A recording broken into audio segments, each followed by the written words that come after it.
On today's show, we have a wild Reggie IKEA. We also have a Reggie Ginger from a remote raid.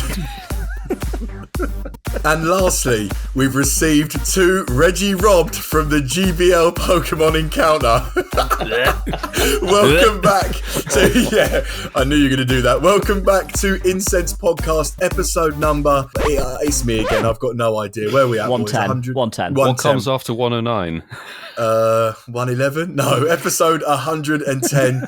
Welcome back to all of our wonderful listeners. Boys, obviously we're all Reggie'd out from last week. How's everyone feeling? That's an understatement. You do realise you made Milo a little bit sick in his mouth then with that intro. I know. Well, You've put Reggie's and GBL together. Well, I thought, I put Reggie IKEA for Marky Boy because, he likes to catch a shiny. Me because I'm loving a remote raid at the moment. And I thought you two because you just love PvP, everything's fits into place. So close to my heart. So Milo was almost Reggie gagging, I thought, when you said that, Coops, but Reggie gag. I was Reggie projectile. Reggie gagging. Don't we have a sound effect for that here? yeah, we do. Reggie. Excellent. But no, boys, is everybody good? Nice. I think so. Very excited for this show. It's been a long time coming. It is. We're trying to work it out in July last year. Actually, June last year when we first tried to make this happen. And, it's like trying to herd cats. Oh, is it? We've only got one cat and it's nigh on impossible. There you go. You learn something new every day. Nigh on impossible. Glad no one's taken that joke one stage further. I know Ian's thinking about it, but anyway, we don't do that anymore, Coops. PG and PG only. No, but as Milo said, I'm very, very excited about today's show. And as Ian said, this has been a long time coming. Milo, I'm going to pass the reins over to you, my friend. Not like it's already in the title, but we always say this. So Milo, over to you. It's not blindingly obvious to anybody who's clicked on this episode, but we have the enormous pleasure of welcoming in 2 of the pioneers of the Pokemon Go podcast space. Absolute OGs in the space, and Ian and I had the pleasure of meeting them in Seattle. And Las Vegas After we tried to organise this episode. But it is a true pleasure to welcome in GOCast, both Chris and Kyle. Thank you, boys, so much for coming onto the show. As we said, it is a long time overdue, seriously, but when you're organising 6 people together, it can be tricky. But how are you both? Yeah, first of all, I'm into that. It is difficult organizing 6 people, but we did it, especially across these time zones. Thanks for sticking to it, especially when I was like, oh, I forgot. I really appreciate it. Thank you. But hello. And you've had the daylight savings as well. Daylight savings as well. Yeah. I sent Kyle a message this morning after you're like, oh, by the way, you guys had daylight savings, so it'll be 3 p.m. I'm like, they don't do that? Wait, they don't? No. Yeah, we do, but in like 2 weeks' time. Just to be extra complicated. But anyway, thank you for inviting us. I'm Chris, and that's Kyle. Hiya. There you go. Welcome. I'm sure a lot of people will recognise your voices anyway. Hey, maybe, but I don't want to Kyle, assume. can I do something? I wanted to do this. Yeah. Because I listen to your podcast, Chris and Carl. I love GOCast, but I love it when Chris says beginning of every episode, so Kyle, how are you doing today? Carl, if it's a good day, what is it, Kyle? Well, I'm okay. Yeah, I mean, I'm not okay today, but I get to have a different answer today, only because I was horribly sick like last week, and now I'm just recovering. So extra kudos for jumping on this Thank episode with us. Yeah, thanks for jumping on. Like I said, we say this to every guest, so don't feel special. But no, I'm joking. No, but we really, really appreciate you guys taking the time to come on. It's a pleasure. You really are the podcast, the Pokemon Go GOAT. So thank you so much for coming on. And obviously, I'm not going to jump straight in to say that you've got more Spotify ratings than us, but we'll get there. We'll get there eventually. Is that a bone to pick, Coops? Yeah. Like it. Oh, Coops and his Spotify ratings. So, Chris, Kyle, we're going to get into the show in 1 second. We've got a few things to go through before we do that. So, guys, listening, it is time to pop your incenses, champions. Let's go. And don't forget, if you catch anything that you want to shout about, let us know using our hashtag Shinies of the Week. Could you clarify that spelling? Hashtag SHINIESOFTHEWEEK. And don't forget, you can reach us on Twitter. Yes, TikTok, Coops, Instagram, Campfire, WhatsApp, you name it, you can reach us. But anyway, it is time to jump into the first section of tonight's show. And now, children, it's time for Getting to Know You with the Incensed Podcast. So, Chris and Carl, I don't know if you've noticed Pokemon Master Holly and Zoe Two Dots there on sort of like our soundboard and thinking, why on earth are their voices? Just so you know, at the end of the show, you will be recording some of those for us as well. Perfect. Just so you know. Perfect. Got it. Yeah. We're going to utilize your time on here very effectively. I mean, honestly, I didn't clarify, Noise. but I am a fan. I listen to your show. I was going to be personally offended if I thank wasn't asked to do something. and now we have to deliver. You just don't know what you've let yourself in for. Right. Yeah. But the good old getting to know you, and actually with a guest show, this is almost like we're preheating the barbecue here for the grilling later on. But I was going to throw a question out here that's sort of quite nice and chill. What do you do to relax and sort of unwind, maybe clear your mind? So to clear my mind, I like to turn my brain off and play all sorts of different types of video games. It's not just Pokemon Go or Pokemon related. And lately, I've put an embarrassing amount of time into Elden Ring. I'm a year behind release on the hype, but Catching up. It's fair to say it's consumed my life. You've put like 130 hours in 2 weeks, Chris. Yeah. It's more than a full-time Oh my job. That's God. a lot of unwinding. Well, okay, there. it was 2 weeks and some change. It said it was only 117 over the past 2 weeks. Let's not, Okay. Let's not push the boat out with this. Is that true? 117 hours? Yeah, there's been a couple of instances where I left my computer on those, so those are a little bit inflated. Probably 100, maybe. Yeah. Milo's thinking that's nothing. I've done 200 hours on Pokemon Go. Let's go. I'm answering last here. We also know what Milo does to pass his time to relax the TM's frustration. He's getting in there, Milo. I was going to say, we've got a Team Rocket event coming up later, so shush you in. Yeah. Chris and I are like two halves of the same person in a lot of instances. When it comes to relaxing, video games tend to fill that gap for me, although I focus more on roguelike games, stuff like The Binding of Isaac, Enter the Gungeon just came out. Returnal has taken a lot of my time, although nowhere near as many hours as Chris has spent on Elden Ring. Less time relaxing. Yeah. It's always about video games. It always has been. True gamers, I think That's a that. problem, really. Podcast gaming, and then we've got actual gaming to relax. Are we going to keep this trend going? So I'll if it's right, Milo, I'll jump in here. It's not. Yeah. Okay. Over to you. Over to you then, Mark. Over to you. So I'll break the trend because I used to be going. Chris, I'm impressed, by the way. You still find time to hatch 100 eggs a weekend by playing that amount of gaming. That's impressive going. You bet. We live in an area of outstanding natural beauty, they call it, but basically we live in loads of woodland, nice places, wildlife, etc., and all that. And when I just want to unwind, I'll put a bit of music on in the car, go for a drive, find somewhere nice, put up a chair, have a hot drink in a flask and just kick back and just like chill out and just watch the sort of landscape for like half hour and then just get back in the car, get back, and I can do that in like an hour and a bit, and it just gives me that complete recharge and get back to normal world. I'm quite lucky where I live in the UK that we've got the ability to do that not too far from where we live. Or play Pokemon Go. That was going to be the second answer to it. We're going to keep the trail going. Not bucking the trend. Good question, Milo. A trainer tips-esque answer on that one, I think. That would be his vibe. Okay. Sorry, besties. Didn't know you two are besties now. Same music, same vibe, everything. Can I go next or not? Go on, I'll allow you. Okay. I really thought you were going to say no then.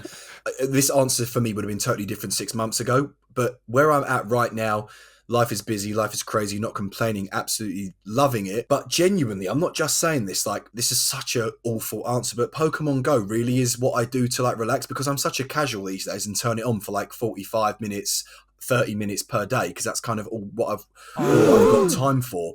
Like, at the moment, my answer to the question would genuinely be Pokemon Go. Like, I like clicking it on, getting sent, 1 or 2 Ho-Oh raids at the moment, doing maybe 2 or 3 battles of GBL. Like, I found a good place with the game this year. I know that's such a weak answer, but mine sort of would change on, like, every few months, considering to where I'm at in life. So Pokemon Go, or it would be taking the old boxer dog for a walk. That would kind of be like dog walking. But I suppose I could technically combine the two, really. That's right, we've got 4 for gaming then. Yeah.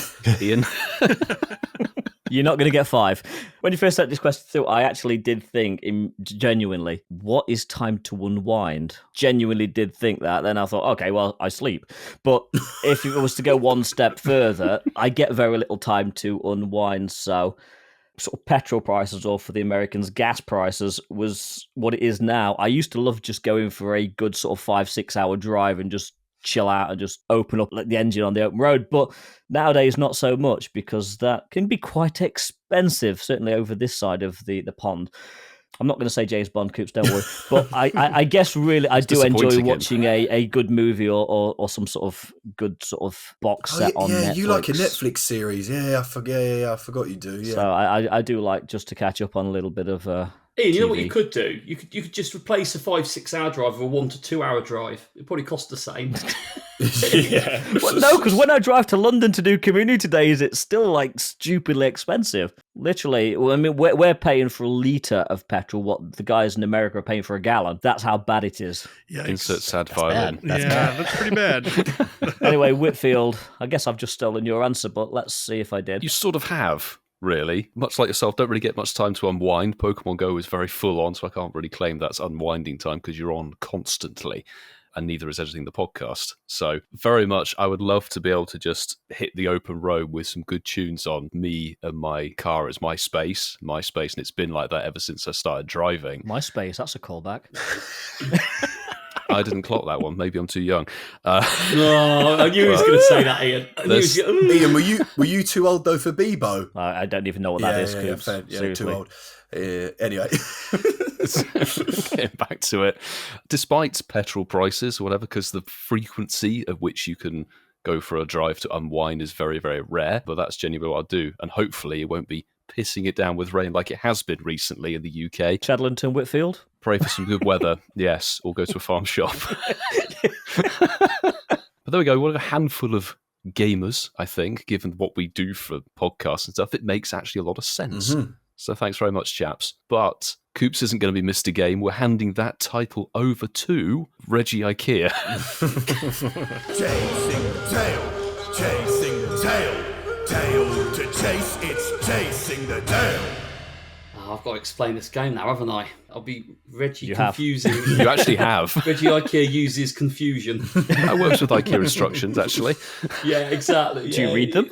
It is a fan favourite. Our listeners do enjoy Chasing the Tail. It is chaotic when there's 4 of us playing it. Throw 6 into it. This is going to be pretty interesting. Boys, Chris and Kyle, just so we explain it to you both, Chasing the Tail is a Pokemon name game. For example, someone will start naming a Pokemon. I'll say Pikachu. The next person has to name a Pokemon starting with the last letter of that Pokemon. So Pikachu would be Umbreon. The only thing is that you're not allowed to repeat the same Pokemon. And that isn't just for the round, that is for the entirety of the game. But the order that people are going to play in, Ian first, Milo second, Chris third, Kyle fourth, Coops fifth, and if Coops hasn't lost by that point, it'd be me sixth in the first round.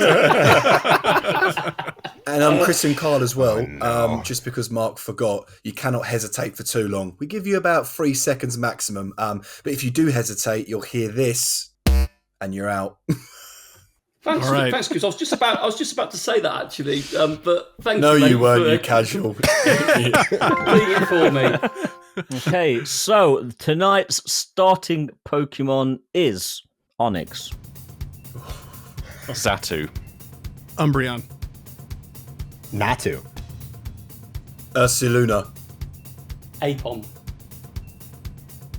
Mimikyu, Unknown, Nidoran, Arbok, coughing. Wait, wrong. Yeah. Nidoran finishes Nidoran with an N. ends in an N. Oh, I misheard. Oh, okay. Did you think I said Nidorina? Yep. Yeah. Oh, okay. No. I'm so focused. I was okay. In the zone.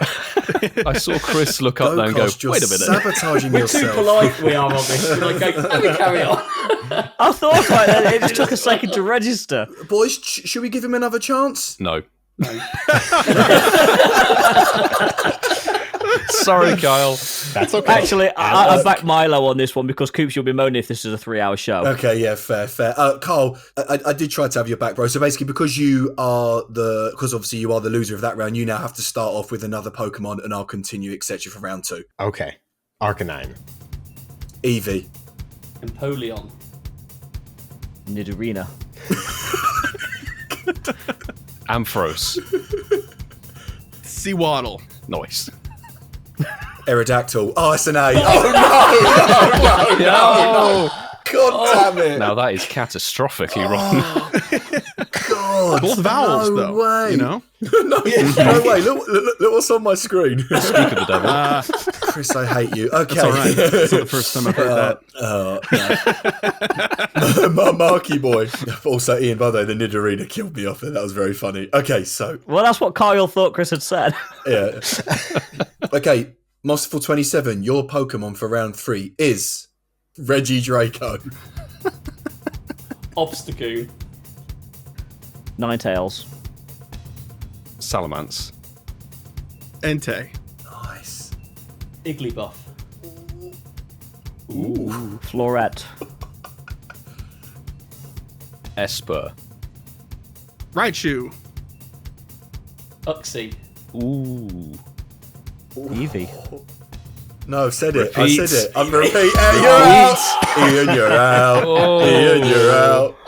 We're going to be so stuffed on repeats We now. are. This is so hard. I'm actually shaking. Chris, you're repping GOCast. You're really quick, bro. Like, you're a lot quicker than any of us. I wore the jersey Yeah. today, too. Let's go. Hey. It's a shame it's not a video podcast. Ah, well. If people can imagine. Hold it up again. We'll take a screenshot. Put it on socials. So, Whitfield, your Pokemon is Quaxley. You are such horrible. a dick. Yanma. I think it ends with a Y. It does, yeah. Ambipom.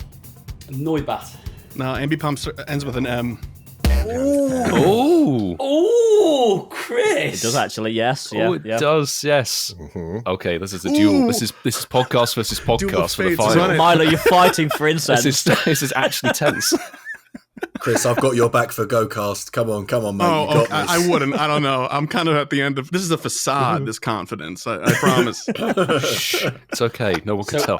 So I've got a rep Incensed here. I'm not going to do an Ian and pick a Gen 28 one that no one's ever heard of. Please don't. Is that Gen 9? It's Reggie Ikea. Are you ready, Milo? Your starting Pokemon is Bulbasaur. Reshiram. Magnemite. Electabuzz. Zebstrika. Axew. Wishy-washy. Yes, Chris. Illumise. No, Inteleon? Start with an E? Yeah, it does. Come on, Milo. Noivern. Nidoking. Kadabra. No. It's a K. That's wrong. I did As soon as, something a few weeks as, soon ago. as I said it, I'm like, why did I do that? You're like, it's Congratulations, GOCast win. Chris. GOCast beaters. I'm gonna be that guy though, because Inteleon starts with an I.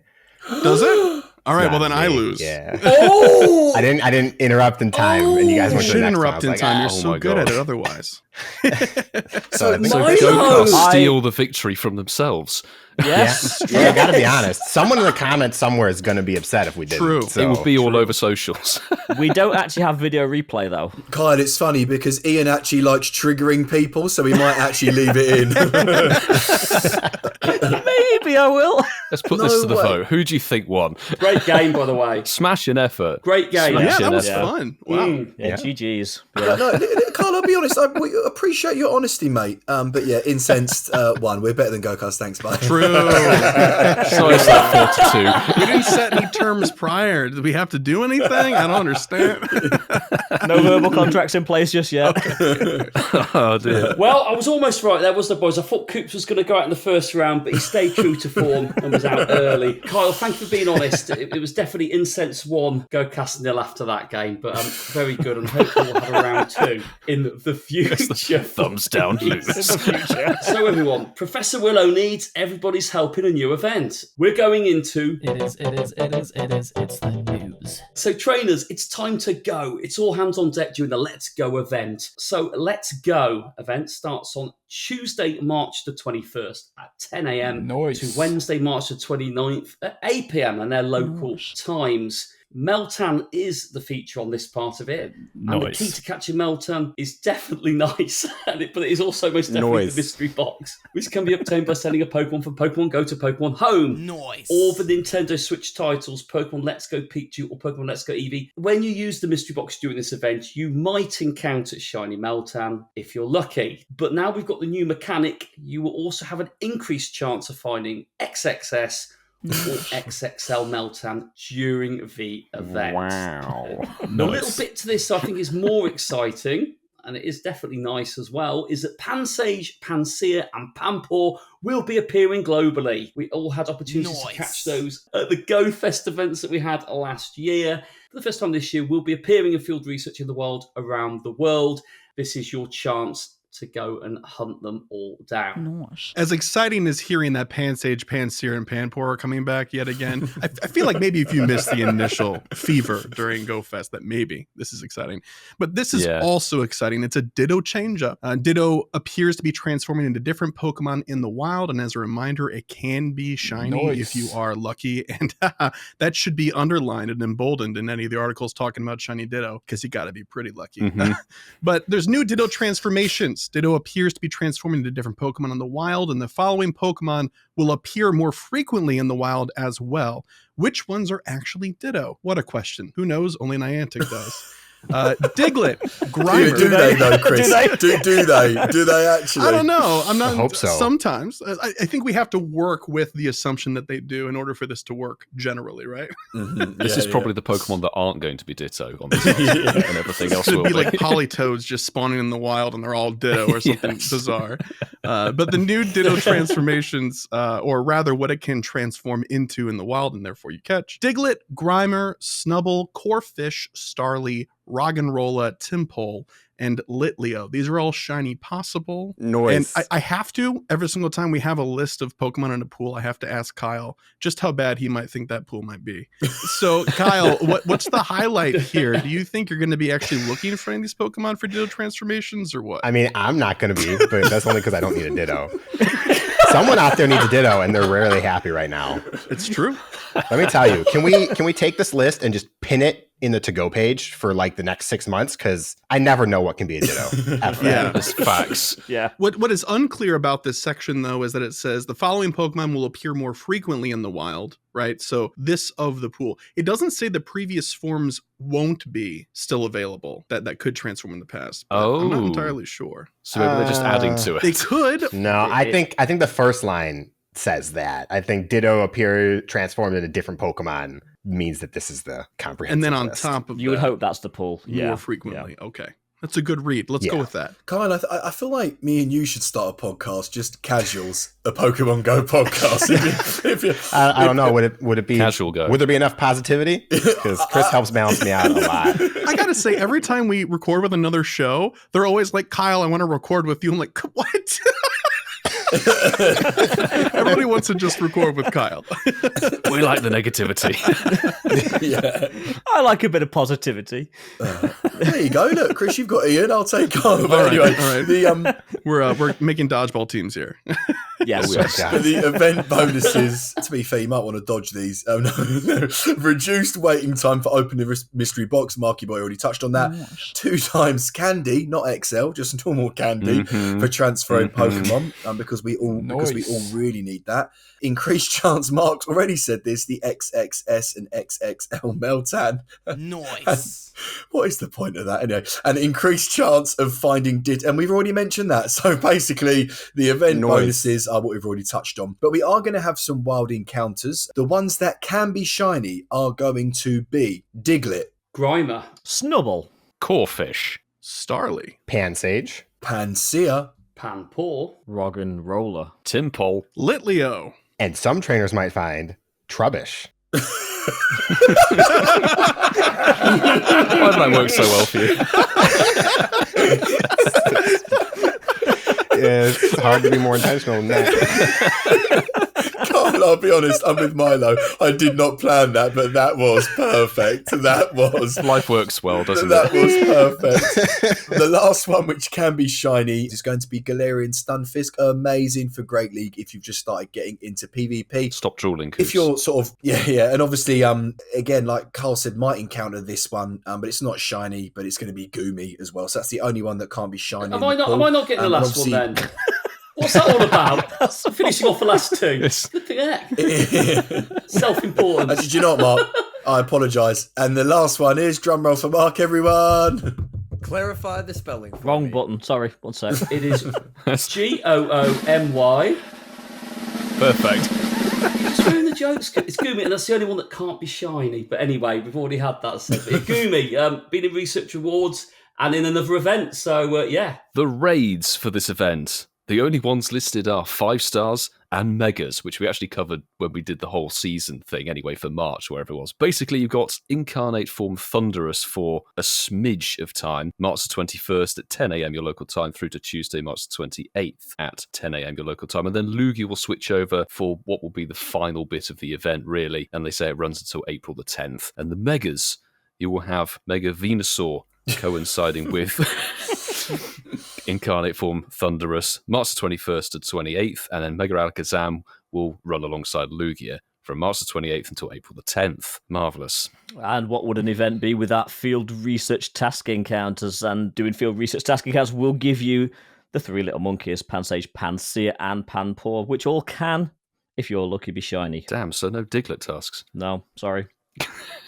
And of course, one of my favourite things alongside stickers in Pokemon Go is going to be a collection challenge. An event-themed collection challenge is coming. Complete the collection challenge to receive. Get ready for this. An encounter with Meltan. And can I get a drum roll for this amount of XP, please? You can get a Ian?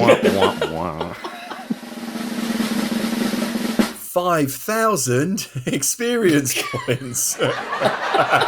Excellent. Isn't that 4 times less than what the previous event was? It really is. Yeah. I'm sure somebody needs a Meltan. What, in an event where they get them from home? Pretty insulting, the reward, for sure. Yeah, I feel like the true reward is actually just the number on the medal at this point, and like they Yeah, know that. exactly. Yeah. Goes up by It's one. not missing it. Yeah, exactly. I think this will be number 100 on that medal, actually, if you've done everything. It will be 100, yes. That's only for the people who cheated and went to Las Vegas twice, right? Look. You're right. 100% You're right. yes. We can claim that. Yeah, we got a lot of guilty folks of that in this call. So I think I'm only on about like 85 anyway. So I'm not even. still got a way to go on the 100. I think I'm like 71. So impromptu flex game. Flex it up. Oh no.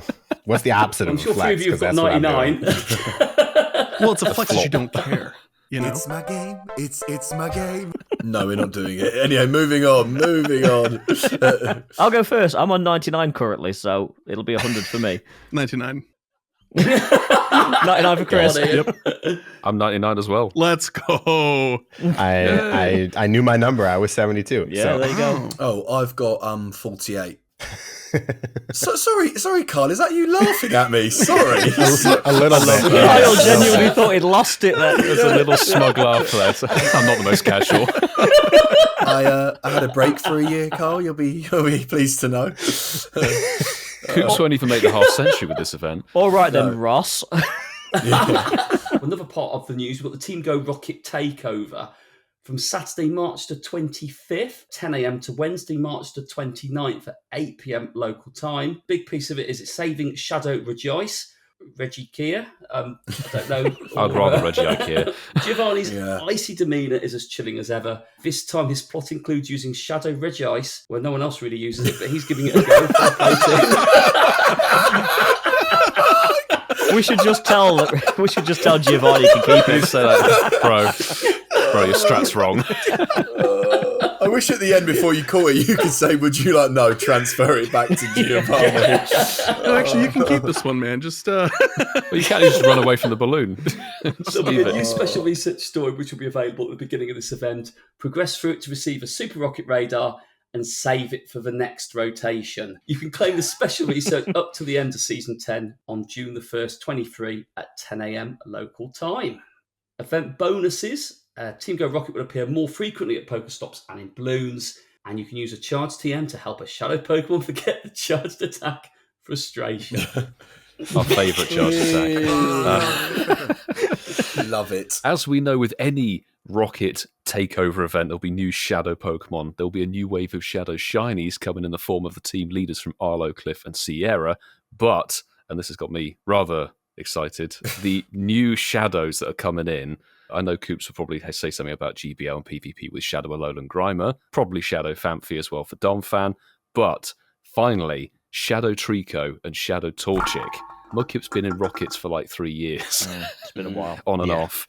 They're becoming available. And also Shadow Drifloon, possibly a couple more as well, that they never ever mention. One thing to note, and this may be incorrect on the article, Pokemon that trainers rescue from Team Go Rocket grunts may be shiny Pokemon if you're lucky. Oh! Now, that's the first time we've ever seen that. But they haven't put shiny symbols against these mons. Exactly. No, I which think makes that me means think the it's old wrong. ones. Oh, do you think it's wrong? Oh, wow. I think it might be a misprint. If it is a misprint, you won't hear this in the edits. If it is, I'm leaving this whole section in.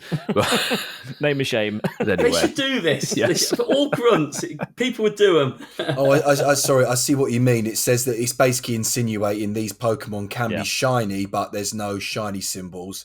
So we should ask GOCast, have we got any live update with that? I can tell you what my interpretation is of it. Kyle, you want to go first? I think that the new 5 here can't be shiny, and I think the old ones will be able to be shiny. Yeah, that is also my take. I think they do go out of their way to mention grunts as well as their leaders, Sierra, Cliff, and Arlo at the beginning, and then they come back and mention grunts again. And this hasn't been the format for how these posts in the past have been when they update these, so I don't think it's a copy-paste mistake. I think it's probably more than likely intentional for grunts.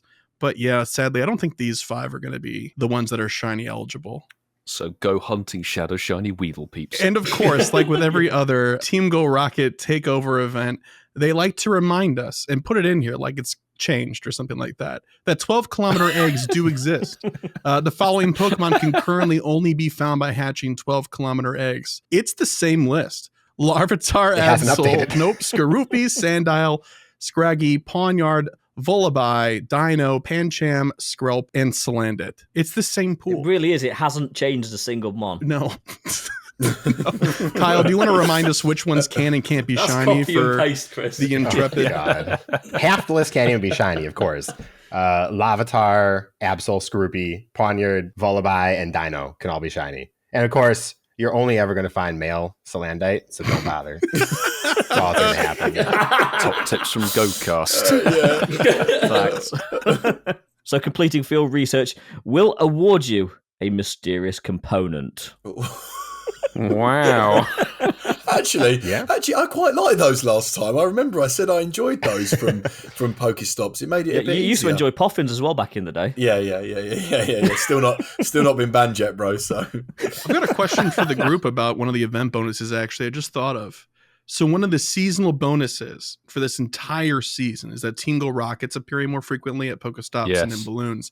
And it's posted again as an event bonus. So do we think it's going to be even more, or do you think they're just reiterating that point? I have a feeling they'll just be reiterating the point, unfortunately. Yeah, I don't think it's going to be more. I would love it if they go everywhere, but you probably know this as well. When they do a Team Rocket takeover, the grunts overtake a lot of the stops, and then there's a massive reduction in the amount of leaders you get. And obviously people want to chase Shadow Shinies. That may not be such a problem if the grunts indeed do have Shadow Shiny potential, which I think, given it's nearly 4 years of Team Rocket in the game, it was the GoFest in 2019 when they were sort of being hyped and introduced. That's long overdue. Also, Whitfield, if you have the Rocket Radars, you're going to get balloons more often, so you will still get the team leaders. You just won't be able to go to the stops and hunt as many around Ealing. Yes, but you do have to wait around for a couple of hours. Oh no. For the balloons. Oh dear. It's absolute travesty. Tough times, full-time work. Yes, exactly. It's tricky. So a little bit of fairly unexpected news. We're actually recording this a day or two early, so the news literally hit as we push record tonight. Thanks, Niantic. But gives us a good title. It's time. But yes, anyway, it is time to light the grill and simmer our guests. Broil our guests. No, we're going to grill our guests. Oh my god.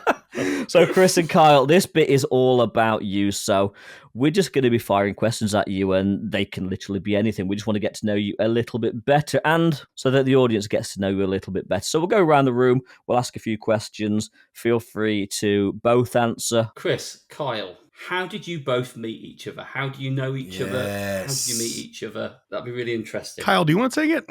Sure. Chris and I both worked at Starbucks together. Chris was actually promoted to store manager, and he took over the store that I was working at. And, we had just a regular work relationship for the most part. Found out we had a lot of similar interests. We like World of Warcraft. We like Pokemon. I wasn't playing Pokemon Go at the time, and Chris was, and it was right around the time of the first GoFest. Chris went, he talked about it, and he was like, it was great. He was really into podcasts. Like, we should record a podcast. I'm like, you can't record a podcast about Pokemon Go. What?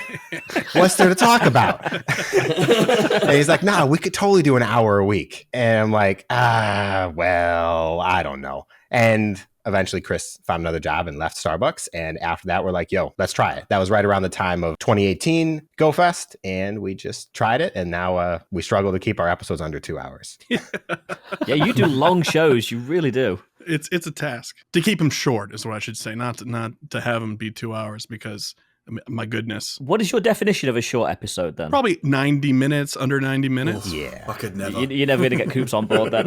You know what's funny though, lads? Obviously, because just before, do not beep me, but before Christmas, like I said, before we started recording the show, I was in Chicago. It's funny you say Starbucks.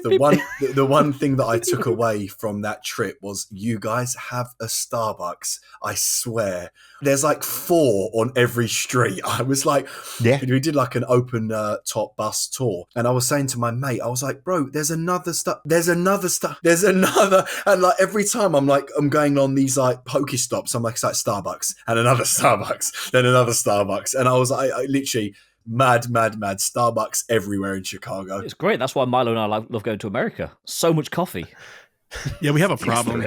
We have a problem over here. Yeah, one of many, but it's nice to keep it simplified down to just our caffeine intake. You know what I mean? Caffeine.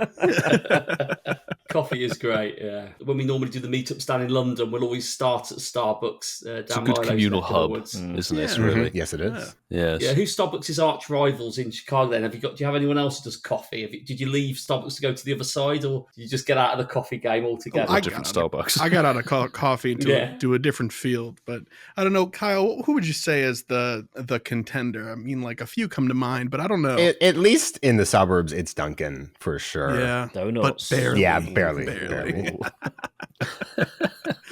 I've taken off the green apron, but I'm very loyal. Chris, you know what I was hoping you'd say? I was really hoping you'd go, yeah, no, so like I've changed fields. I now dabble with tea.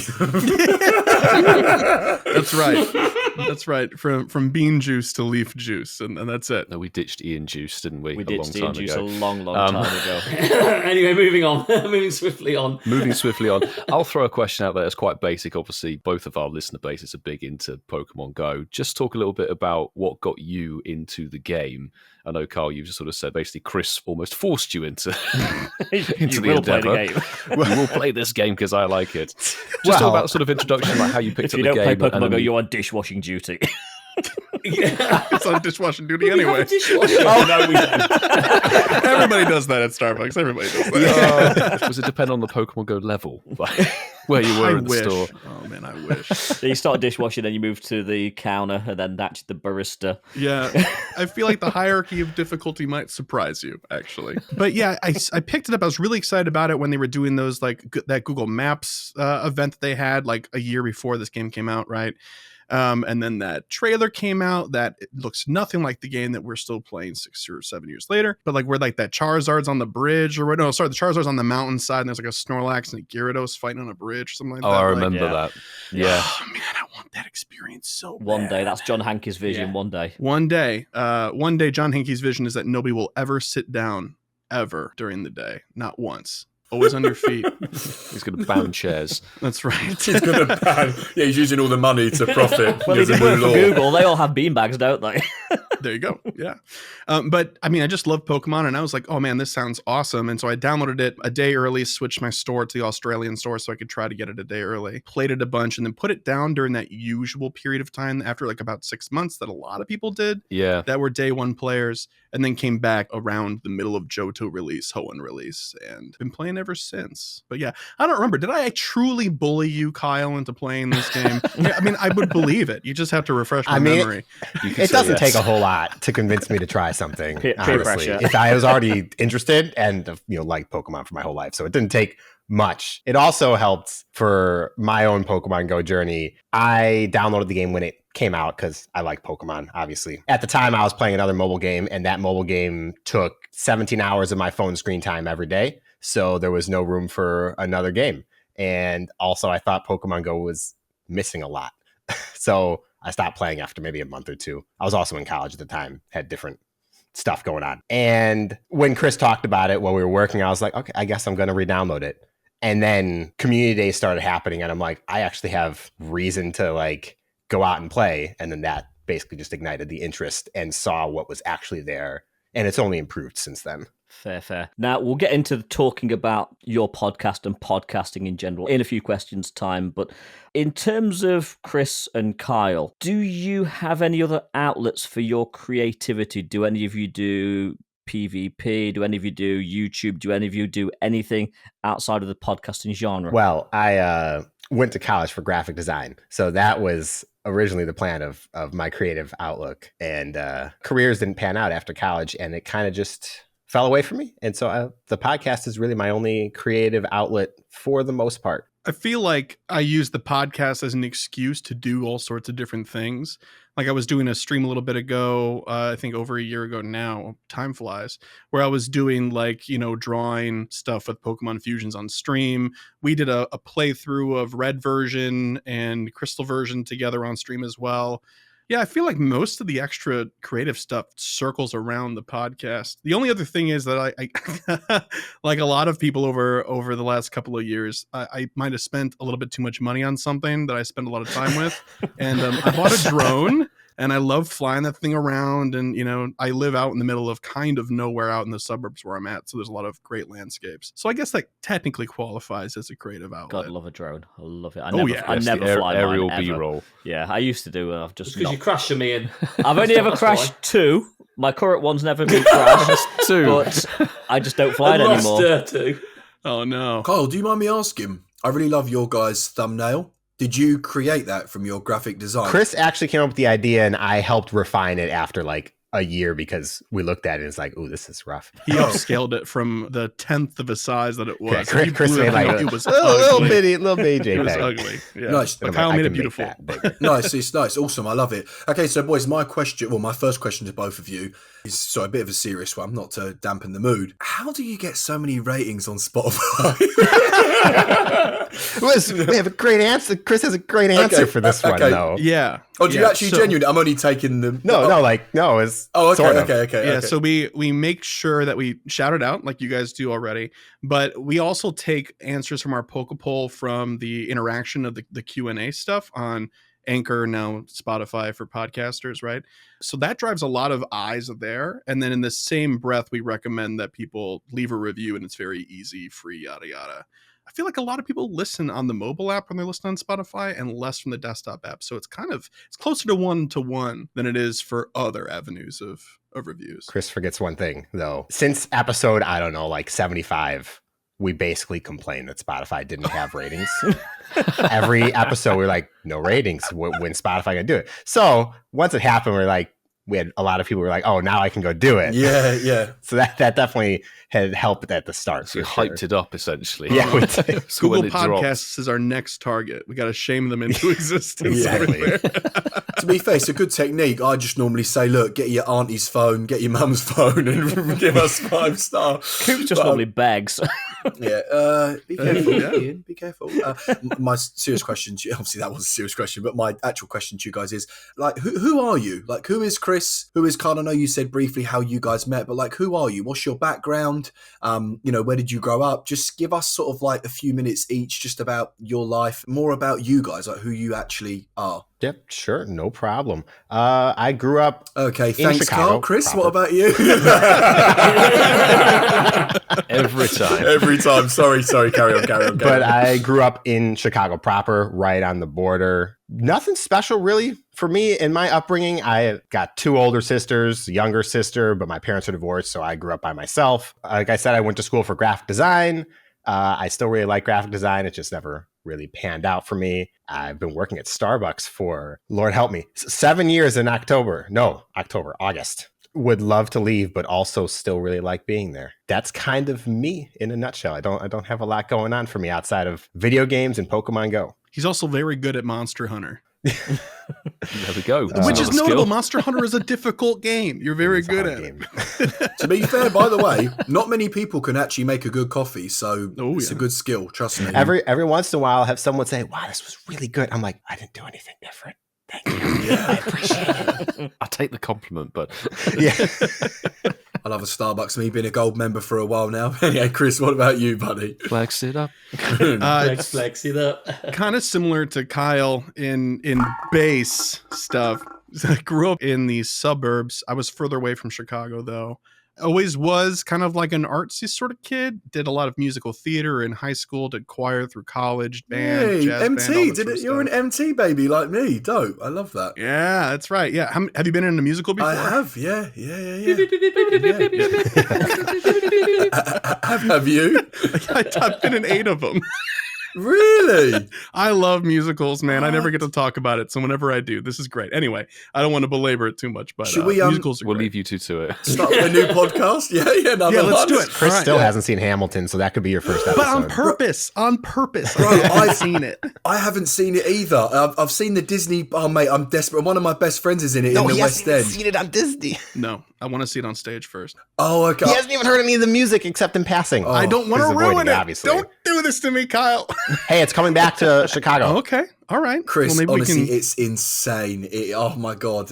Anyway, see, Ian and Milo, this is what it's like when you guys talk about Jeremy Clarkson and the Grand Tour. This is It's like when you and Mark talk about football. Yes, which is Mark, come on, that is rare. That's like once every blue moon, To right? be fair, we do it so infrequently because you guys don't like it, but we don't like it, but you do carry on doing it. So. I got to interrupt because I don't listen to your show regularly. What team do you support? What is the support here? Oh, go on, Mark. It's your time to shine. Leeds United, Kyle. Okay. My dad grew up playing and watching soccer, so I grew up watching Manchester United. So it's just curious. Boo. Get out. It's been a long time since I've actually watched football, American soccer. So you're not missing a lot. Anyway, moving on. I know. But yeah, Chris, I literally love that, bro, about you, an MT baby like me. Oh, it's a pleasure. It's a pleasure to be along summer. But I won't interrupt. Sorry, carry on. Music has been a big part of my life. I still listen a lot to it. I don't actively do a lot of anything else around it, but I listen to a ton of music. But beyond that, I was originally going to go to school for concept art for video games. Is what I wanted to do, but then kind of went the coding route and then found out I hated that. So went journalism, then communications, and I finally graduated with a degree in philosophy. Don't ask me to explain that journey to anybody. But yeah, that's what that degree's in. But beyond that, did podcasting since 2010 on League of Legends, and then dropped that, had a few years off, and then met Kyle, and I was like, here we go again. And so, yeah, that's been pretty much it. Haven't left the Chicago area. I've moved around a feew times, but I'm still in the Chicago area as well. Milo and I, we might have mentioned it once or twice. I bumped into you guys in Seattle last year for 2022's GoFest. We bumped into Chris in Las Vegas just a few weeks ago. So where's on your guys' bucket list of places to go? If there was to say, right, next week they're going to announce this year's GoFests, where would you like them to be if you could go to your optimal place to play? Oh, I don't know. I feel like that question might deserve 2 answers. Go for it. We've got the time. We've got to match your usual 2.5 hours. Kyle, inform me if you disagree, but I'm going to go ahead and I'm going to try answering for both of us because I'm pretty sure it's the same answer. Okay. What we would like is for it to be in Chicago because that makes our life so much easier.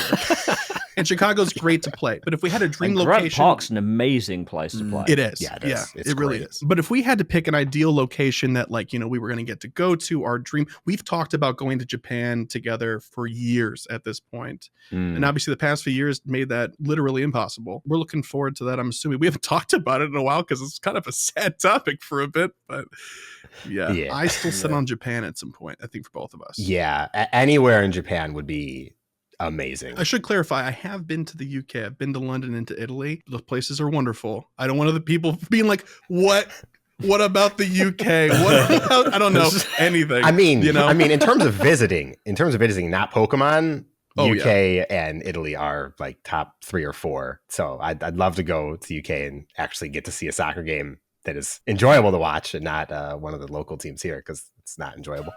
Yeah. Major League Soccer. I'll take you to Selhurst Park, mate. I'll take you to Crystal Palace when they play Leeds. He said enjoyable, Coops. He said enjoyable. Yeah, okay. See you in the Championship, Mark. No, I didn't say Leeds was enjoyable either, mate. It's a mutual disappointment.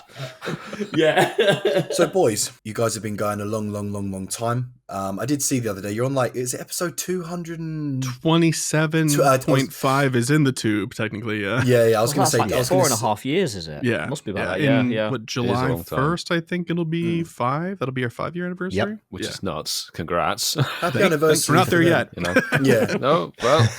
I genuinely do feel like that in the Pokemon Go podcast space, it's quite sparse. When you look at the YouTubers and the content creators and the Twitch streamers, I feel like there's quite a lot. There's a lot of variety to choose from, if that's fair to say. But in the podcasting space, there's not really that many.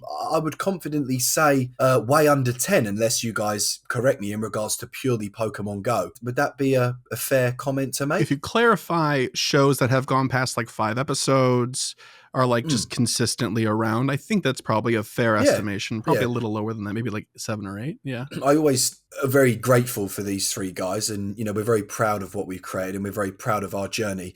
For you guys being GOCast, what's the journey been like for you? One day standing at Starbucks saying, come on, Carl, there. And he's like, oh, bro, really? To being where you're at right now, you know, I personally don't know how closely you work with Niantic, but I know that you dabble in with them and you guys deal with them in some sort of, you know, circumstances. What's kind of the journey been like, and what really is the aim for you guys? And I know when I say the aim, that's such a weird thing to say, but like, where would you guys like to be? That's a real broad question. And yes, I think, and I mean, like, not in a bad way. It's just, this is a lot of time to consider. I don't know. I think like at first it was just like we were enjoying sharing the passion about this thing together and talking about it. And then the show just sort of like became an anchor in our lives.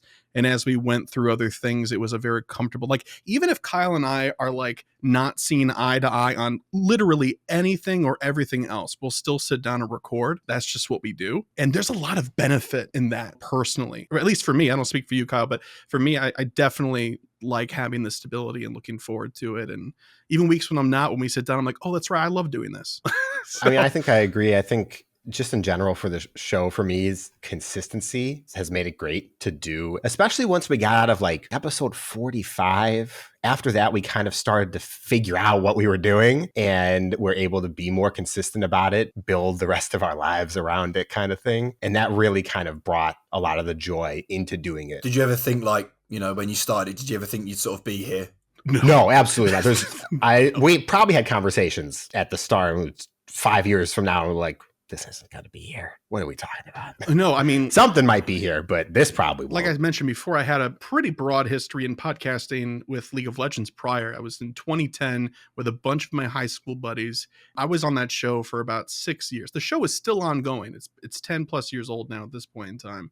But it's with different hosts, like the guy that was like my best friend that I met through the show at the time, and 2 other listeners, and then a brother of a mutual friend. It's very strange, but that podcast never got any traction with Riot Games, who's the developer of League of Legends. So I wasn't expecting like longevity or professionalism. And as we were doing this project, literally like 10 years later or 7 years later than that show, I definitely did not have any expectation around it either. Like, we're very lucky to have healthy relationships with other podcasts, which is also something very different from the League of Legends sphere. Pokemon Go podcasts are like just really nice to each other. I think Pokemon Go players generally are pretty nice.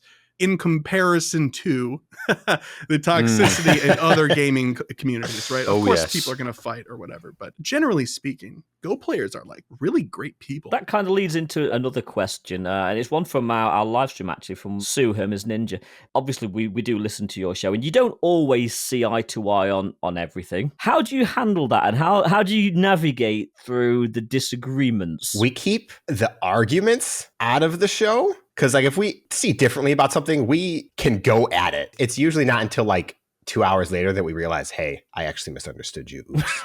We usually just aggressively agree about something by the end of the day. Yeah, it's like, no, why are you saying that? And like, no, I'm agreeing with you. I think when we record the show, we really try and just keep it to our perspectives, not try and invalidate the other person's argument. And then we move on. Let the listener decide if they want to say, no, Chris was right, or no, Kyle was right. Yeah, like especially when it comes down to like, I think the most recent example of us disagreeing was on verbiage about a particular thing. It had to do with Ho and Tor's details, which, I mean, some of those details are rather vaguely written, so they were prime candidates for being miscommunicated. But yes, I think at the end of it, we were both like, okay, this is your take, this is my take. Both of those could be right. I guess we'll just have to see. And generally speaking, that's kind of how those sorts of head-to-head moments will resolve, because it's like, well, I guess time will tell. Anyway, moving on to the next one. Just to end off my one, where would you like to see the podcast in the future? Like, what's the aim? What's the goal? What's the, let's say next 2-year plan for GOCast? Ooh, is this a realistic goal, or is this like a dream situation? Bro, be ambitious. Yeah, for sure. I want for us, the next time, if there is a next time that we get to be a notable trainer on stage, I want us to have a sizable line comparison to a YouTuber. that is the dream, actually. I think that is a fair, unrealistic dream, but dream. Yeah, I feel like all of us here as podcasters, I know you guys also do YouTube stuff as well, like vlog, all that sort of content, but you're very familiar with the disparity between attention and stuff like that. It's difficult because like we switched over to doing video podcasts too, and I put a lot of time into like the graphics and things with it too. And so I'm hoping that that'll get close, but I feel like it's just too long form. The hope is there. I think part of the difficulty is also how established Pokemon Go YouTube is. You've got 2 or 3 people you like to watch to get your news, and you're good. And that makes it tough to compare. Absolutely. You don't need to watch 5, 6, 7, 8 people saying the same stuff, do you? Recently, Mystic 7 has probably gone completely the other way, hasn't he, now? To create different content, he's almost taken it past what the game's about now. Pushing the boundaries extremely far. It's gained a new energy of viewership. You know, when it comes to Mystic 7, it has been sort of a divisive character in the past for some people, despite his massive popularity. I gotta say, regardless of what you think about him and his content, it is undeniable. Mystic 7 is such a hard worker, is always willing to try something different, something new. And I think it's just really cool that we can sort of like unequivocally say that about such a top tier creator in this space, because it's important to have innovation at the top, because otherwise it's at the bottom, and a lot of times it doesn't catch on as quick. Yeah. Agreed. Absolutely. Yeah. And I do feel the sympathy, because when we were in Seattle and then the podcast crew, notable trainer meetups, were stuck in the afternoon session under the blazing sun. That was the worst slot that they gave you guys, and we saw like the line was basically nobody, because everyone was out in the city or doing whatever.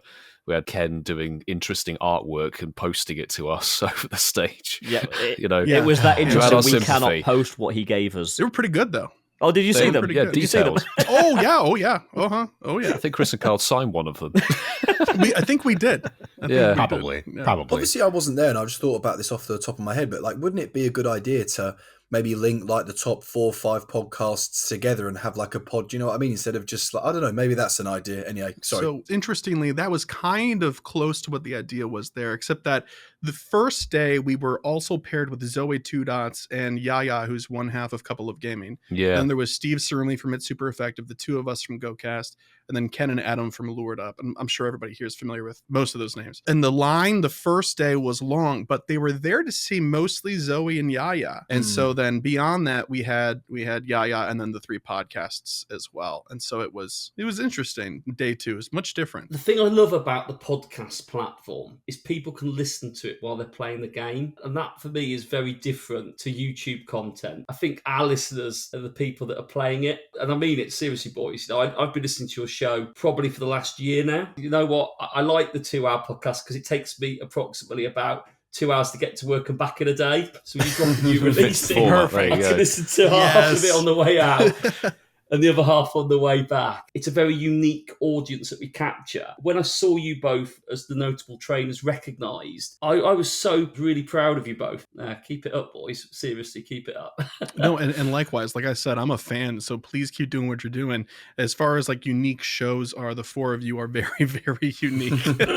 And I mean that in a good way. Like, and I mean that in any other way you might take it too, because like what makes the podcast platform so fun and great and special is the parasocial part of it. And so the more of, you that you bear out to your listeners, the deeper that connection can get. And I think you guys have that in spades. It's so fun to listen every week. Thank you. I appreciate that, man. Do you know, I was thinking actually just now, reminiscing back over the Seattle and then the Vegas experience that we did. I think it would be actually very cool if they did like a Pokemon Go event radio and they had all the different podcasters doing a section of a show over the course of the whole event day. And it's sort of raw, it's live, and you can have mixtures. So then we could sit down as a 6 if you had the equipment, and it would be projected over a radio station to anybody who could tune in and listen at the live event. That would be such an awesome thing, because there are quite a few of us in the space. Quite easily could be done as a stream, couldn't it, or something? Yeah, I think that would be a really interesting idea. Yeah, that would be brilliant. That'd be fun. They should probably get the signal for the game sorted out first, though. Maybe that That's a different team. Yeah, and I feel like it's a great idea, Milo, but if they just can sort of hands that down first, then get the game servers working first. Yeah. But yeah, come on then, Marky. To wrap up Grill the Guest, I'm desperate for you to ask this. Chris has finally seen Hamilton. He's buzzing a bit. He watched an afternoon showing of it. He's like, do you know what? I've done it. I'm on a buzz as well. And you pick up the phone to Kyle and you go, Kyle, I know you're the other side of Chicago, mate, but we need to do something tonight. We need to make a good night of this. I'm buzzing. So you meet up. A summer's evening, it's getting there, you can feel the buzz of Chicago, there's something in the air, and someone says, you know what, we need to make this the most epic night ever. But you need someone else there to be with you to make this the most epic night ever. But that cannot be a person. Take it to Lower Wacker Drive. Oh, yeah. It can't be a person. That'd be far too simple. It has to be a Pokemon. But the beauty is you can both bring your own Pokemon along. So my question to you, Chris and Kyle, is which Pokemon would you choose to take your epic day and night to the next level? I feel like Chris has to go first. I feel like it would have to be Suicune, because Suicune has the ability to like purify water. So I feel like, if this Suicune is really my mate, that maybe we'll be able to do something to the drinks to lessen the consequences the next day. Oh man, my answer is going in the opposite direction. That's not good. Oh, okay. So interesting. I only have one answer. If anyone listens to our show, it's the answer they're going to expect. And it's Gengar, because first, I love Gengar. Gengar is my buddy. Curveball, Kyle. Gengar and the Gengar family are also pranksters. And I can see them causing a lot of problems as we continue into the night. It gets even crazier. Suicune's going to be watering the drinks down. I feel like Gengar is going to be pouring another shot in there when you turn your back instead. That's Milo. Yeah. That's me. They're going to be working against each other, aren't they? It's going to make it better. Very different strategies. Yeah. So Chris is the designated driver then if Suicune's purifying his alcohol into water. There you go. Yeah. 2 new Pokemon. We've not had those before. So that would be usually where we end Grill the Guest, but actually, this is like a podcast meeting of minds. Yeah, turn the grill up to 11, Milo. Yes. Let's do that, Ian. Going to properly char grill it. It'd be beautiful. Basically, I'm always fascinated with the production that goes behind the medium of whatever it is, and certainly in this case, podcasts. Talk to us a little bit about the process of how an episode gets made. Like, where do you start? Form the episode, the recording process, and the post-production and stuff. It's something that personally fascinates me. That'd be quite interesting, actually, to see how your process maybe if you don't wish to reveal the magic behind the curtains. Yeah. It's all an illusion. I feel like this is just going to sound like Kyle doesn't do a whole lot. It's because I'm Kyle very should go hands-off. first. It's okay. He's very hands-off, but it is to my benefit because I am a control freak, so this actually works out really, really well. It's okay, I guess from the beginning. Chris. That's right. Yeah. That's right. I haven't seen this man do a clean grapevine to the left, only to the right, so you can't trust him. It starts with the notes, right? And so we have like a general format. We copy last week's notes. We clear out all of the areas or topics, and then we fill it back in. Yeah. So basically, I fill it all in except for Gear Up, and then Kyle will go in and add that about 5 minutes before we start recording. Depends on the day. Depends on the day. Depends on the day. I'm just kidding. But Kyle is responsible for. I say this, but I have to call out that Kyle's responsible for the section that actually takes some creative planning. I just have to repost the blog posts in language that makes sense, and then gather email responses. Like I do the busy work, and Kyle's like, I actually have to make a strategy guide or something. Yeah, gotcha. Yeah. So that's how we split that relatively evenly over the notes. But from then we just do the capture, and then now that we've switched to video, the process has changed actually quite a bit. It used to be only in audio. I would open Audacity and I'd chop that thing up. But now that we do video, I'll take our 2 video files, I'll pop them into the editor, detach those audio parts from each of them, export them individually, put that audio into my audio editor to enhance it. I don't edit it, I just enhance it, like, the compressor. Yeah, so it's the effects, basically. Exactly. And then pop that back into the video format, replace the other audio with that, and then I'll do my chops with the video in place as if it were just audio to begin with. And then we just slap our usual stuff on. Some fades here, some graphics there, the music. We don't do anything live in line except for the voicemails that we upload during the show. Other than that, the music stuff is all just breaks. Okay, so talk to us about the evolution of the show, because I'll be honest, I'm not a day one listener. So how has the show evolved and changed from those early episodes where you're kind of finding your feet to now where you're putting out 2.5 hours of content every week, and then you get in the PvP corner section added in as well? How's the show evolved? By the way, have we ever apologized saying that we actually copied it but didn't realize we were copying it? That's why we changed the name. You guys in the PvP corner as well? Was that the thing? I think we did like once or twice, and then one of the boys was like, "Oh, someone else calls it that." We're like, "Sorry." So yeah, apologies. We were never trying to copyright you. Oh no, you got to apologize to Fish and DeFi. We're cool. Sorry. Pass it on. Yeah, we put PvP where it belongs, in the dungeon. There you go. That's where it would be if we were recording by ourselves, probably. No, I'd probably be forced to actually cover it in Gear Up and give horribly terrible information. Be just a different person now, Kyle. I was covering it in Gear Up for a brief time. You threw me off guard, boys. They took over your show this week, haven't they? I was going, hold on here. What's going on? Yeah. What's Jamal doing on the show? I know. Yeah, it was kind of strange, So Kyle was out last week, right? And then I was like, don't worry about it, I'll take care of it. I recorded something with Steve from It's Super Effective, but it actually is ending up that we're publishing that later this week instead of last week. And so it also just so happened to line up with the same week that we decided we're going to be publishing PvP Corner separately from the main show on the main feed with no fanfare whatsoever. It was just, here's PvP Corner. Yeah, that's exactly what happened. Yep. But how would you say the show has evolved over the course of its lifetime, Kyle, other than, I suppose, the addition of PvP Corner? When we started, Chris had the outline. He wrote the outline.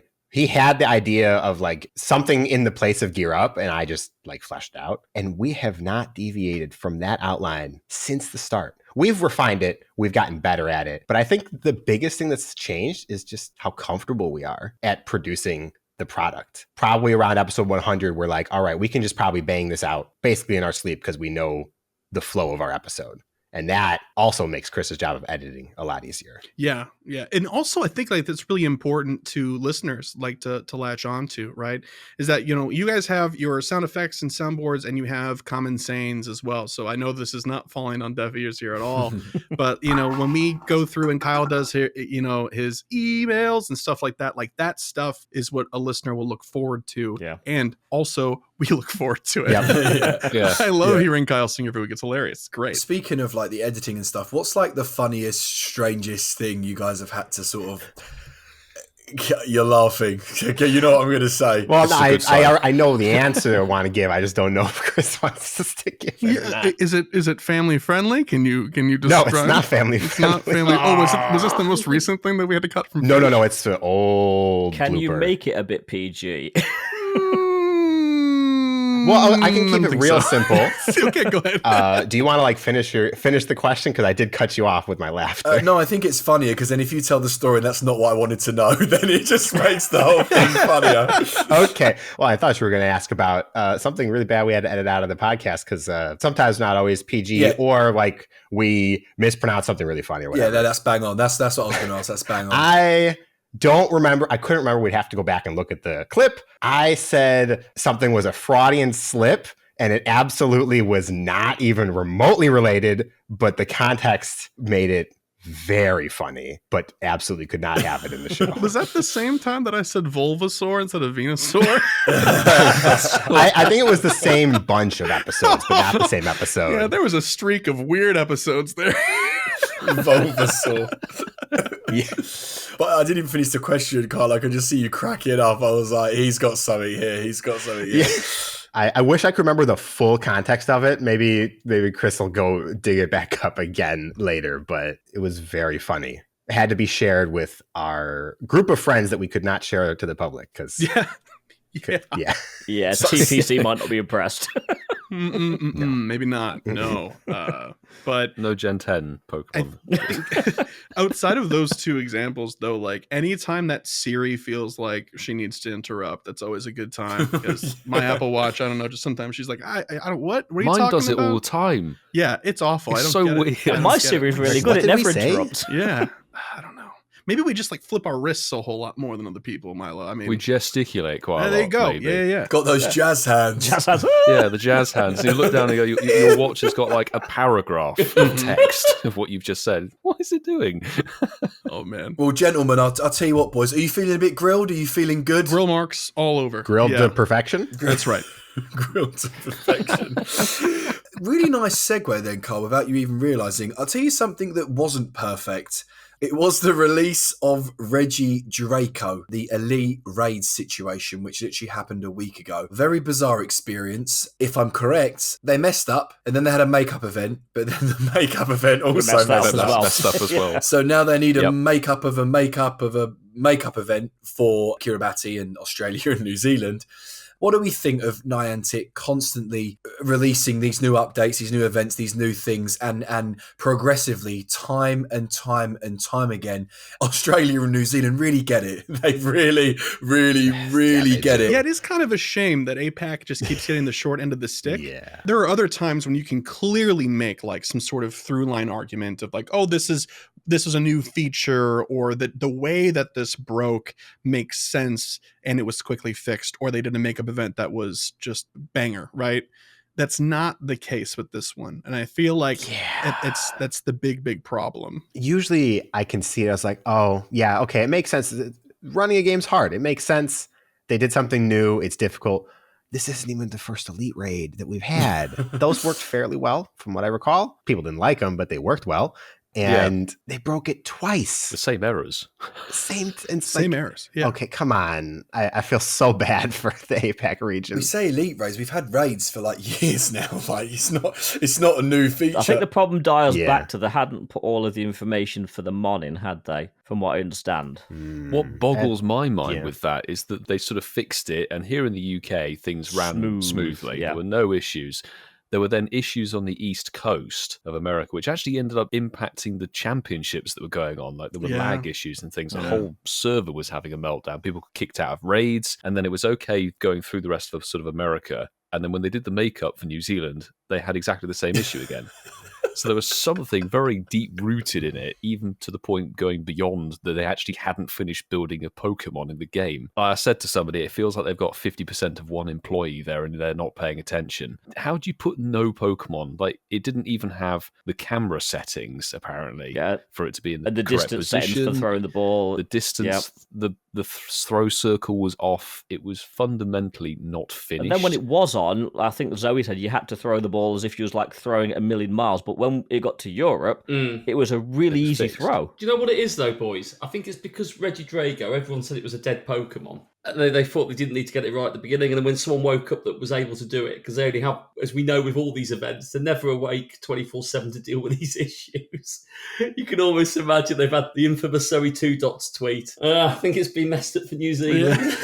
Can someone have a look at it, please? Yeah, exactly. Yeah, those tweets are so important, though, too, like for y'all's time zone and our time zones as well. Like when we're doing event coverage and what we're looking forward to, we always reference what Zoe has to say, or Cricket, or anybody else that's over there. Like, it's the preview for us, and we get to see, are they going to fix it in time? Are we going to have a broken thing? What's going on? Your heart's got to go out, though, to these APAC players. I mean, 100%. Oh, yeah. 100%. I mean, we're almost 7 years into the event. You would think that they've actually got these things sorted by now. I mean, the fact they've got to have a makeup for a makeup for a makeup just really says everything you need to know. I think they did that for GoFest 2020 as well, actually. Do you remember that? They had they had to have a makeup because of the day was wrong, and then the makeup day for APAC broke, so they had to make up a mistake. Do you know what's made me laugh? Speaking of Twitter this week, Mystic, talking about Mystic 7 earlier as well, he tweeted out, what's one thing you wish like you could take away from Pokemon Go? And someone was like, elite raids.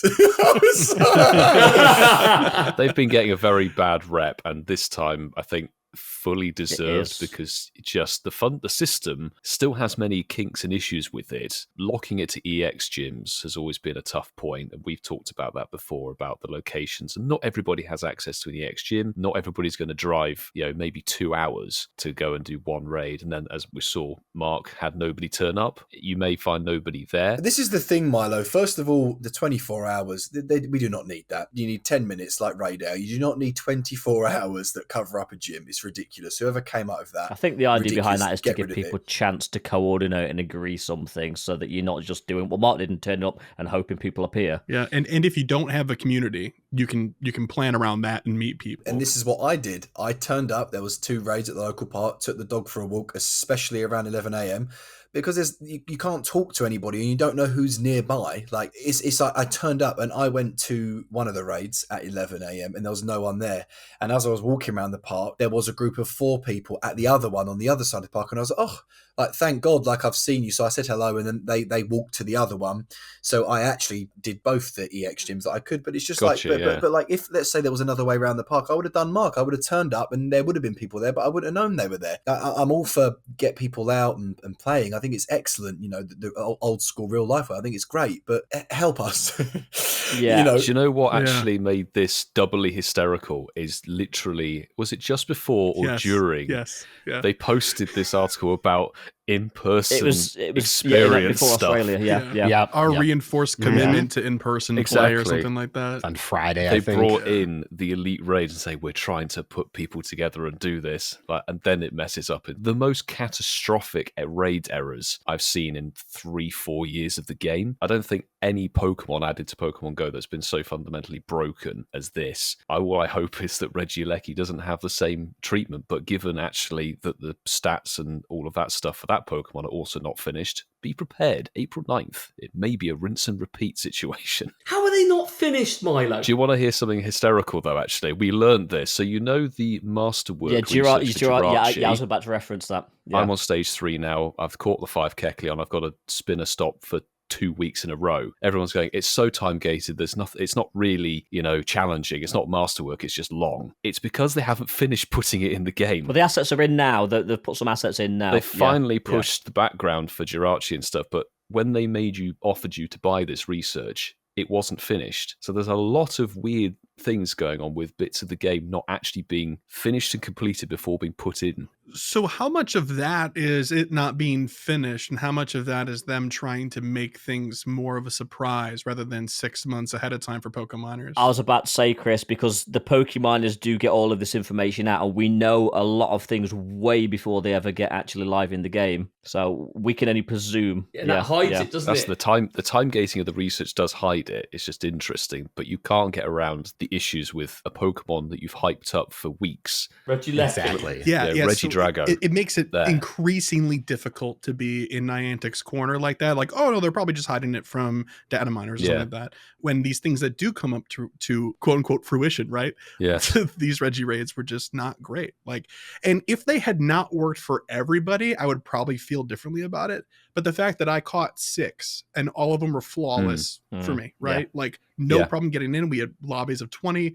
No issue. Yeah. And then to hear that New Zealand after the fact had the same issues is just, it's so difficult to go up to bat for them. You know, I can't even invent a reason in my mind to help me sort of reason it away. I can't. Totally agree. But circling back to the actual raid scenario, I do feel that when Campfire is fully rolled out, it will help with these sort of raids because people will be able to set off flares. People will be able to organize it a lot easier than just relying on somebody seeing an egg and everybody thinking it will turn up at this one, because having 3 throughout the day, it helps with people at work. But you know that the people that are free, the majority are going to go to the early one. And then people doing the 2 and 5 p.m. ones are going to get fewer going there unless... Well, you certainly had to this time round. But the ratios were way off this time. Yeah. It was strange. It was strange because, I mean, like, where I live now isn't rural. It's a densely populated town. I was looking on the raid maps of all the available eggs that hatch for this event, and there was one at 11 o'clock in the morning and one at 2, and then none at 5 for the egg. But as Coop said earlier, maybe we take that bit away. We make it a little bit more clear. It's 11, it's 2, it's 5, and we put them all in the eggs at 11. So every gym has one on it. 2 o'clock, all the gyms pop up an egg and you coordinate. I think that takes away that whole confusion, that locking gyms for something. Make them half an hour on the hour, and you might get a little bit more interest in areas which are maybe a little bit more challenging. I do not disagree with the getting up and making it exclusive. I think that's really important. You've got to have that exclusive element to it, but also that bit of getting people out. You might make new friends by doing it like that. I get that. I was there, Chris and Kyle. I was there, like, sat in my car. I was there ready to go. I was going rock and roll, 2 o'clock, the only egg in the town, and no one turned up. I was like, so Jesus. Kyle, did you actually get any raids done then? Because I know Mark struggled. No, absolutely not. Still sick, still sleeping, but even if I wasn't, I had no intention of it, so it works out. I don't like the Elite raid system as they've deployed it. One thing, though, to speak what Mark was saying is, how do you differentiate the idea of Elite raids from a raid day? And Niantic has decided the way they want to differentiate it is EX gyms. And I don't think it works, but it's clearly what Niantic has gone for. Because if you populate every gym, then we just have another raid day. And actually people like raid days. Those are good. I feel like it made sense for them to be more selective about the gyms and have less of them pop up than at every single gym when it was really difficult and required 8 trainers minimum like Hoopa was.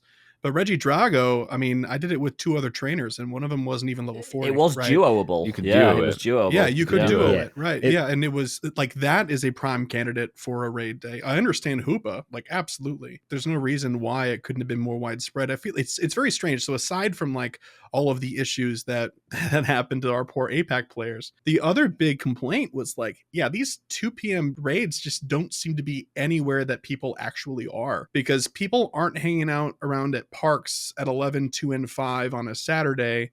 They might be, but they're also going to be other places like a mall or a different shopping center that's outdoors, or at a restaurant downtown or something like that. And those places seem just as valid in my mind for a raid than the park one does. I get the idea of saying out people to parks because you want people to get out, but like, people walk around malls for exercise all the time. Like, let's not invalidate those people, you know? I think Niantic just really needed to repurpose EX gyms, didn't they? So they was literally scrambling for anything that they could do. And that was another thing I don't understand, is they're repurposing an old technology, really, and they're just shoving a new system on top of it.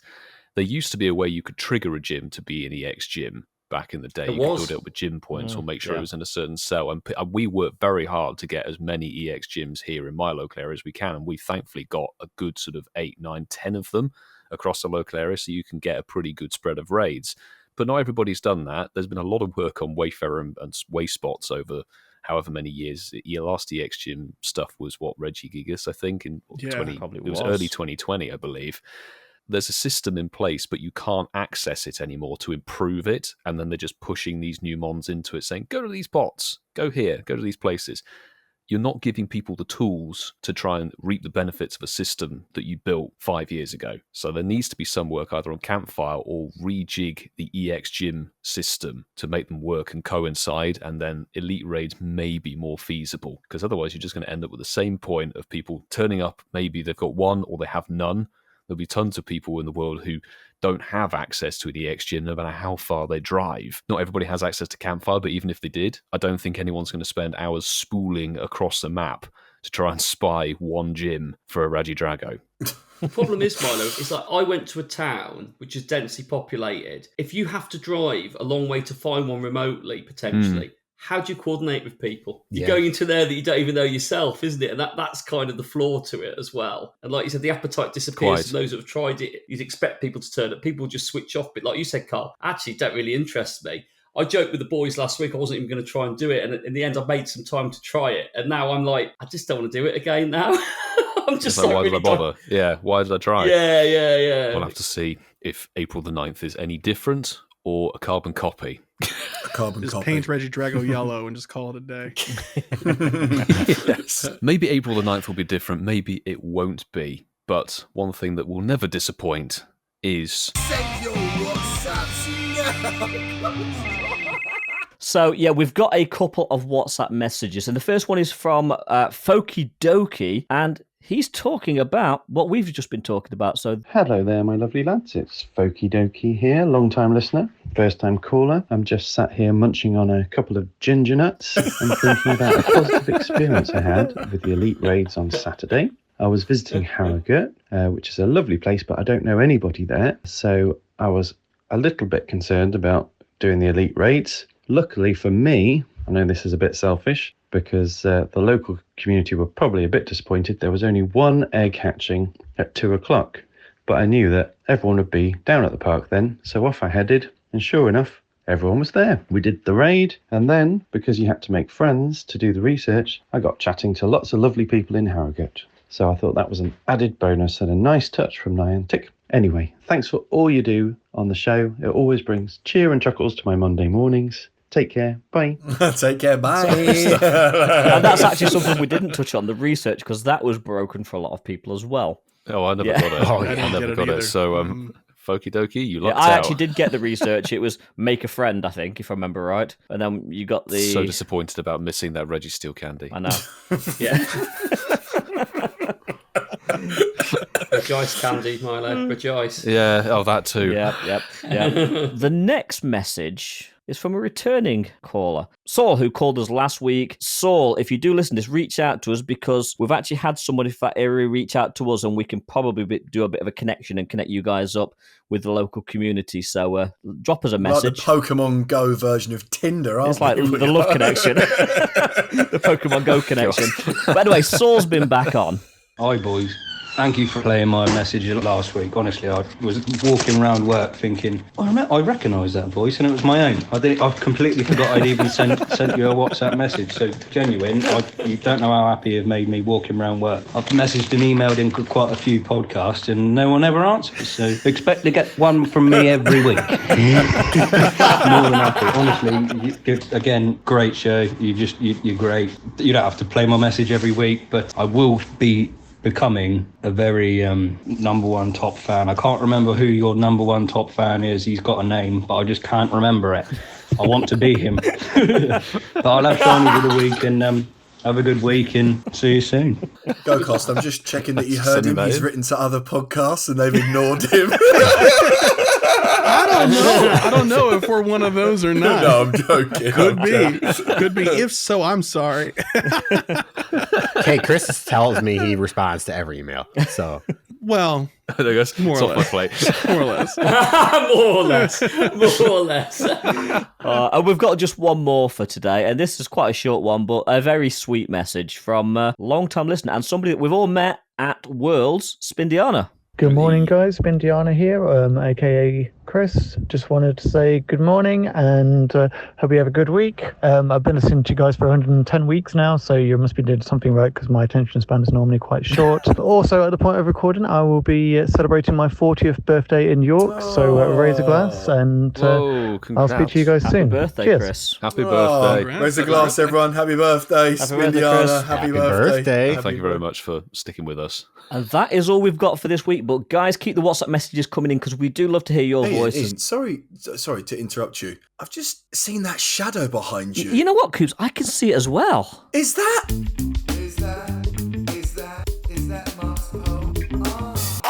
Thank you, boys. I love the introductions. It's getting more and more creative as the weeks roll on, my friend. But yeah. Oh, hello. I asked this question a few days ago, actually, fresh after the Regidrago experiences that we'd all had. And it was a simple question. It was, how was your Regidrago experience today? 407 people vote. Got to say, that's a pretty decent number. I didn't ask people to retweet it this time in, so the 7 retweets could be expected. But before we go to the answers and give the results, I'm going to throw a few comments that we had. Mike Lucas said, did 2 at 11, 1 at 2 p.m, no issues, but a few people did have issues. Phil Mottram, I'm going to reword this. It wasn't very good. In my local area, if you couldn't make an 11 a.m. raid, then you were screwed. They needed to spread the raids out across the time slots better. Thomas, 96_Tom L, managed to drive to 8 raids during the 11 a.m. time frame. Other than that, this was a waste of a Saturday. Starlight Muser, live in the middle of nowhere, popped a message on our local group Discord, and we've got a gif of a tumbleweed blowing across a road. Like that. Eric Braun, 25. It was what I expected. Not glitchy enough to be bad. I caught a single 2-star, but met more of my local community than I have since the game started. So that's positive. Traded with someone I've been friends with for years for the first time too. Final one, Bout Nerd tweeted and said, with lacking actual numerical analysis, I can say that in my in-person experience was significantly subpar. The initial raids lagged for so long that it really put a dampener on people's drive to do more. Of the 407 people that voted, only 30% of people had a positive experience. An overwhelming 70% of people said it was a negative experience. 70% of people found it negative. So in says a lot. So in podcast terms, that's 30% Chris and 70% Kyle. Is that right? Yeah. Yes. That's math I can get behind, yeah. But it's time to turn that frown upside down for Shinies of the week. So our first shiny of the week comes from Phil Jenkins on Twitter. Yeah, might make it into the podcast. #Plonker, #Shinies of the week. And it's a screenshot of their inventory, and in that inventory, nestled near the top, is 2 shiny Smeargle with that recent blue aura. Oh yeah, it didn't shine for me at all this time. Any time, to be fair. The real win is the increase on your medal, though, right? Yeah, exactly. Yeah, that's right. Absolutely. That's right. Like our soon-to-be 100 collection. Yes. Next one is from Lewis Ben. They said, #Shinies of the week. Because I am a little slow, like our next Community Day Pokemon, I forgot to post this last week. I ended up with 4 shiny Latios during Hoenn weekend. I caught the last one because my dog was begging for walkies during the final hour of the event. Egg emoji, heart emoji.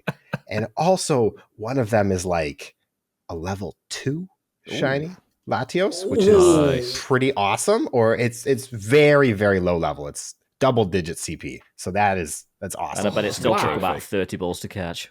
Yeah, it probably this one screenshot of 4 shinies probably is a collection of 2 hours worth of work. Yeah.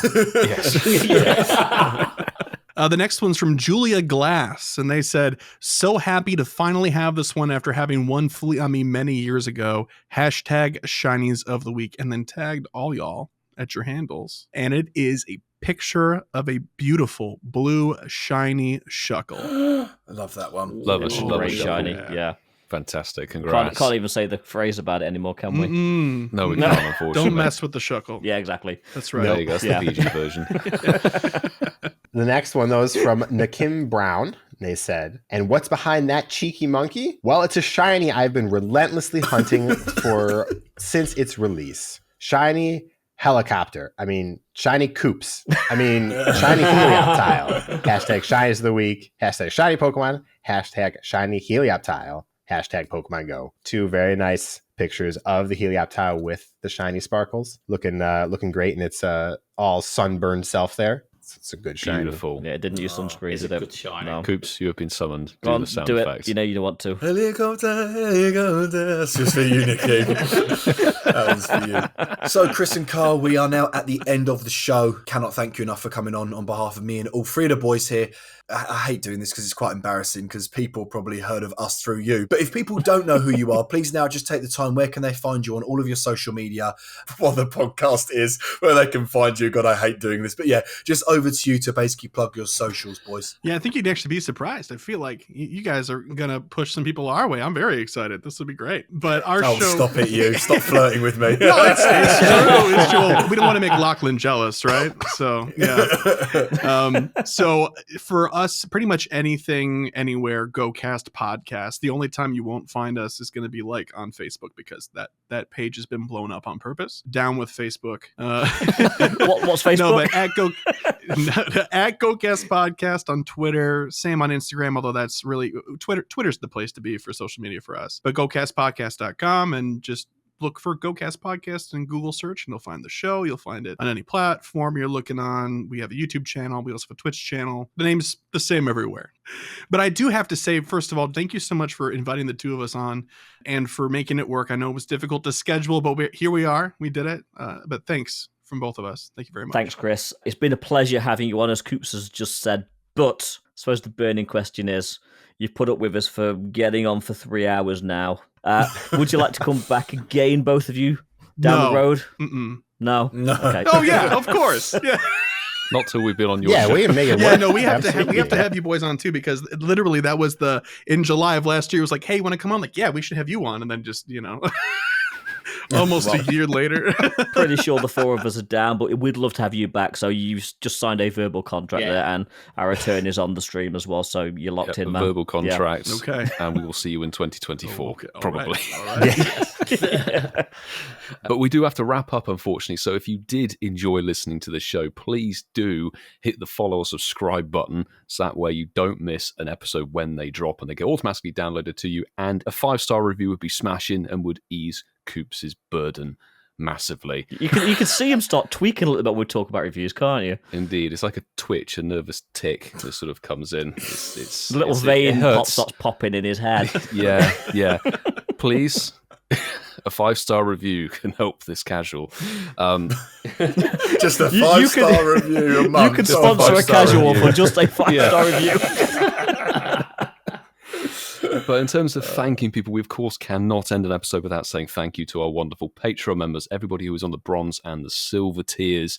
Thank you very much for the support, and everybody who is on the gold tier, some of whom have been able to witness the near 3 hours of lucid conversation. Thank you very much for the top tier support. They are Hermes Ninja, JB, Clifford Mert, Darby Russ, Kerry and Zachary, Connor Lee, Dom the Ragnarok, ML Fault 2022, Apex 171, Professor 58, K Technogirl, and Mufti.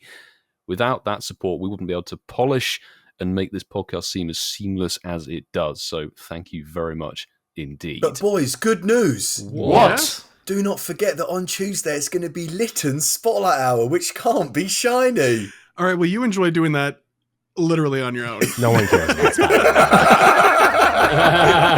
No one, please. And on that bombshell, they'll be back next week.